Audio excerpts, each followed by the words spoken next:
আপনারা যারা নিজেকে মুসলমান মনে করেন, আবার ইসলামী দলের কাজে বাধা দেন, ইসলাম প্রতিষ্ঠার কাজে বাধা দেন, আলেম ওলামাদের ওয়াজেও বাধা দেন, ইসলামী আন্দোলনের কর্মীদের দাওয়াতি কাজেও বাধা দেন, একটু চিন্তা করে দেখুন, কিয়ামতের দিন আল্লাহর কাছে ওই যে নির্যাতিত নিপীড়িত দিন প্রতিষ্ঠার কাজে গিয়ে বাধাগ্রস্ত লোকগুলি আল্লাহর দরবারে জাস্ট একটা কথা, একটা মামলা দায়ের করবে আপনাদের বিরুদ্ধে যে আল্লাহ, আমাদের দুনিয়াতে আর কোনো অপরাধ ছিল না, অপরাধ ছিল একটাই, তোমরা দিন প্রতিষ্ঠা করো, আনিহকুম বাইনান নাস বিমা আনজালাল্লাহ, তোমরা আল্লাহর আইন দিয়ে রাষ্ট্র পরিচালনা করো, মানুষকে শাসন করো, আর কিছু না।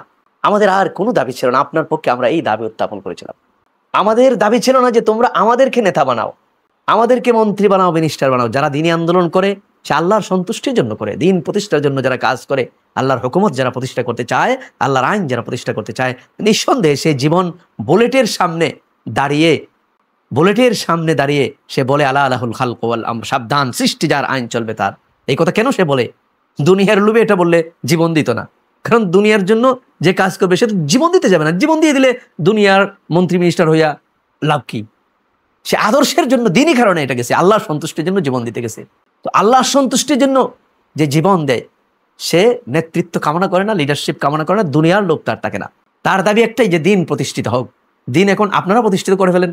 আপনারা যদি দিন প্রতিষ্ঠিত করে ফেলেন, আল্লাহর আইন অনুযায়ী রাষ্ট্র পরিচালনা করেন, আপনারা যারা ইসলামী দল আছেন, আপনারা যদি তওবা করে আল্লাহর পথে ফিরে আসেন, আপনাদের দলের নাম যেটাই হোক না কেন, দলের নাম আওয়ামী লীগ হোক, বিএনপি হোক, জাতীয় পার্টি হোক, বাধা নাই। ওই দল যদি আল্লাহর দিন প্রতিষ্ঠা, আল্লাহর আইন অনুযায়ী বিচার ফয়সালা করে, আমাদের আর কোনো কাজ করা লাগবে না, আমরা আপনাদের দলে যোগদান করব।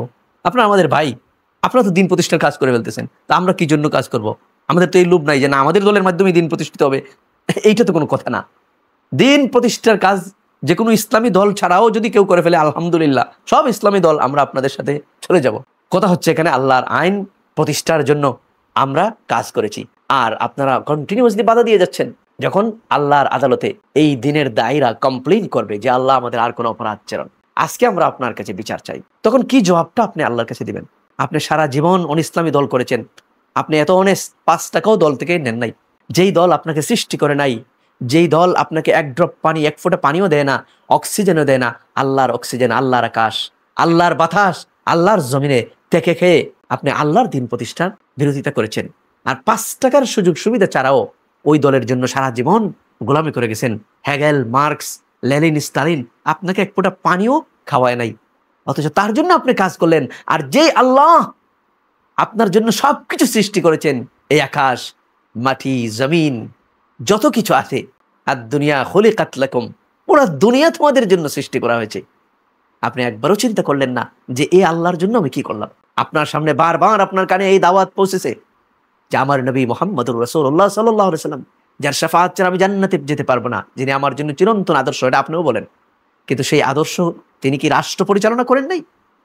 তিনি কি রাষ্ট্রের ব্যাপারে, রাষ্ট্র প্রতিষ্ঠা ফরজ, আল্লাহর আইন অনুযায়ী বিচার ফয়সালা করা ফরজ, এটা মুখে বলেছেন এবং প্র্যাকটিস করে সেটা দেখিয়ে গেছেন। তার সাহাবীরা সেটা অনুসরণ করেছেন এবং তাদেরকে অনুসরণ করতেও তিনি আমাদেরকে নির্দেশনা দিয়ে গেছেন। এত ক্লিয়ার বাস্তব ইসলামী রাষ্ট্রের উদাহরণ এবং প্র্যাকটিস থাকার পরেও আপনি মুহাম্মদুর রাসূলুল্লাহ সাল্লাল্লাহু আলাইহি ওয়াসাল্লামের আদর্শ অনুসরণ না করে আপনি Lenin, Stalin, Karl Marx, Hegel, আপনি এর সৈনিক হয়েছেন, ওর সৈনিক হয়েছেন, আল্লাহর সৈনিক আপনি হন নাই। আফসোস আপনার জন্য। এখনো সময় আছে ভাই, দ্বীনের দিকে প্রত্যাবর্তন করুন।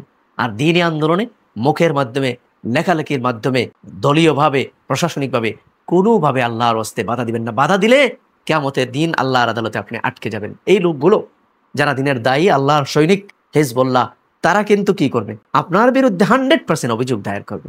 এক পক্ষে থাকবে তারা এবং আল্লাহ, আরেক পক্ষে আসামির কাঠগড়ায় থাকবেন আপনি। এবার বিচার শুরু, জবাব দেন। জবাব দেওয়ার কোনো পথ নাই। বাধা দিচ্ছেন আল্লাহর দ্বীনের কাজে, আল্লাহ আপনার পক্ষে থাকবেন। বাধা দিচ্ছেন রাসূলুল্লাহ সাল্লাল্লাহু আলাইহি ওয়াসাল্লামের শরিয়া প্রতিষ্ঠার কাজে, সেই রাসূল তখন আপনার জন্য শাফাআত করবেন। নবীর শাফাআত ছাড়া আপনি জান্নাতে যেতে পারবেন না। সেই নবীও আপনার বিরুদ্ধে, আল্লাহ আপনার বিরুদ্ধে, আর এতগুলা দিনের মানুষ, দিনের দায়ী, আলেম ওলামা, দিনের মুবাল্লিগগণ আপনার বিরুদ্ধে।